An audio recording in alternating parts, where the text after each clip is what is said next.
Halo sahabat sehat Pandirapi, apa kabar? Saya harap kita semua dalam keadaan sehat selalu dan kita semua selalu diberkati dalam lindungan Tuhan. Hari ini berjumpa lagi dengan saya, Dr. Amelia Kartika, spesialis kedokteran fisik dan rehabilitasi. Kali ini saya akan berbagi informasi dengan Anda sekalian mengenai kebugaran fisik. Belakangan ini kita sering mendengar bahwa kita harus menjaga kebugaran fisik kita selalu. Sebetulnya apakah Anda sudah tahu apa itu kebugaran fisik sebetulnya? Nah, saya akan mencoba berbagi informasi sedikit ya. Jadi kebugaran fisik itu didefinisikan secara singkat sebagai kemampuan kita untuk melakukan aktivitas fisik kita, baik aktivitas fisik harian maupun juga aktivitas fisik tambahan lainnya. Kenapa sih kita harus bugar gitu kan? Nah, kebugaran fisik itu akan diperlukan untuk kita dapat melakukan aktivitas fisik kita. Semakin baik kebugaran fisik kita, artinya semakin banyak aktivitas yang dapat kita lakukan, baik aktivitas yang ringan maupun aktivitas yang berat, baik aktivitas sederhana maupun aktivitas yang kompleks. Lalu kenapa kok kebugaran fisik itu harus kita jaga, harus kita tingkatkan selalu? Karena kebugaran fisik itu selain membantu kita melakukan aktivitas harian, nantinya dengan semakin kita bugar, maka kita pun dapat melakukan aktivitas itu dengan lebih efisien, dengan lebih efektif, dan juga mencegah cedera saat kita melakukan aktivitas tersebut. Ya. Lalu aktivitas fisik itu apa sih sebetulnya gitu kan? Nah, aktivitas fisik itu sebetulnya adalah setiap gerakan dari otot kita sehingga nantinya akan ada pengeluaran energi, pengeluaran kalori dibandingkan dengan kalau kita hanya istirahat saja. Ya. Kebugaran fisik sendiri itu ada beberapa komponen sebetulnya untuk kita dapat dikatakan bugar secara fisik secara keseluruhan ya. Jadi yang pertama, yang paling utama memang kebugaran dalam segi kardiorespirasi. Ini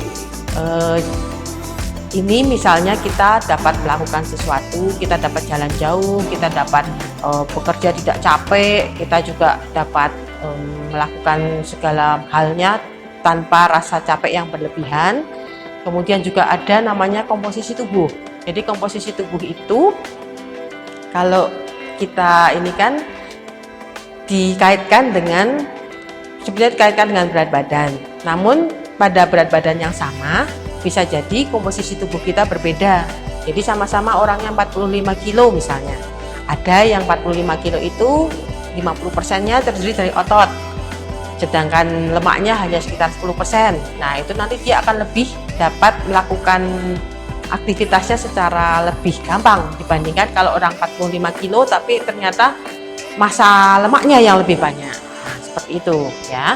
Kemudian juga ada komponen dari segi ototnya sendiri. Jadi kita itu harus menjaga kebugaran otot kita agar otot kita itu memiliki kekuatan tapi juga ketahanan. Bedanya apa sih kekuatan sama ketahanan otot kan? Nah, kalau kekuatan otot itu artinya kita dapat mengkontraksikan otot kita untuk misalnya mengangkat barang berat. Misalnya seperti yang para weightlifter itu kan mereka bisa mengangkat beban sampai berkali-kali lipat dari berat badannya mereka sendiri. Itu yang kita bilang dengan kekuatan otot. Namun kalau disuruh ngangkatnya dalam waktu lama, mungkin mereka tidak mampu, ya kan? Nah, kalau ketahanan otot itu lebih melihat kepada berapa lama otot itu dapat bekerja. Jadi kalau misalnya ada orang push up, ada yang bisa sampai 100 kali, ada yang bisa hanya cuma 20 kali. Itu nantinya akan lebih ke ketahanan ototnya ya. Di samping komponen-komponen utama itu juga harus diperhatikan komponen-komponen lain agar nantinya itu membantu untuk pelaksanaan aktivitas fisik kita itu supaya benar-benar nantinya efektif, efisien dan tidak cedera. Misalnya itu kita perlu keseimbangan. Jadi kalau jalan tidak imbang pastinya akan lebih sulit dan gampang jatuh. Kemudian juga ada fleksibilitas. Jadi fleksibilitas itu kelenturan otot kita nantinya. Kalau otot kita nggak lentur, kita gerak sedikit udah langsung, boyok saya sakit habis ngangkat ini, kok terus tangan saya sakit habis gerak seperti ini.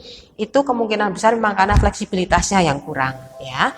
Selain itu kita juga butuh misalnya kecepatan dalam berjalan atau kemudian juga kelincahan dalam berjalan. Itu adalah komponen-komponen tambahan dari kebugaran fisik yang perlu kita perhatikan juga ya. Nah sekarang kalau saya tanya nih ke sahabat sehat sekalian, kira-kira jenengan sekalian sudah sampai di mana ini kebugaran fisiknya ya. Terus kalau saya belum bugar terus gimana gitu. Ya kita harus bantu, kita harus latih supaya kebugaran fisik kita itu dapat kita tingkatkan ya. Meningkatkannya gimana? Ya kita latih, kita olahraga ya. Terus apa sih sebetulnya olahraga itu, bedanya apa toh sama aktivitas fisik biasa gitu kan? Sebetulnya olahraga itu juga termasuk dalam aktivitas fisik kita.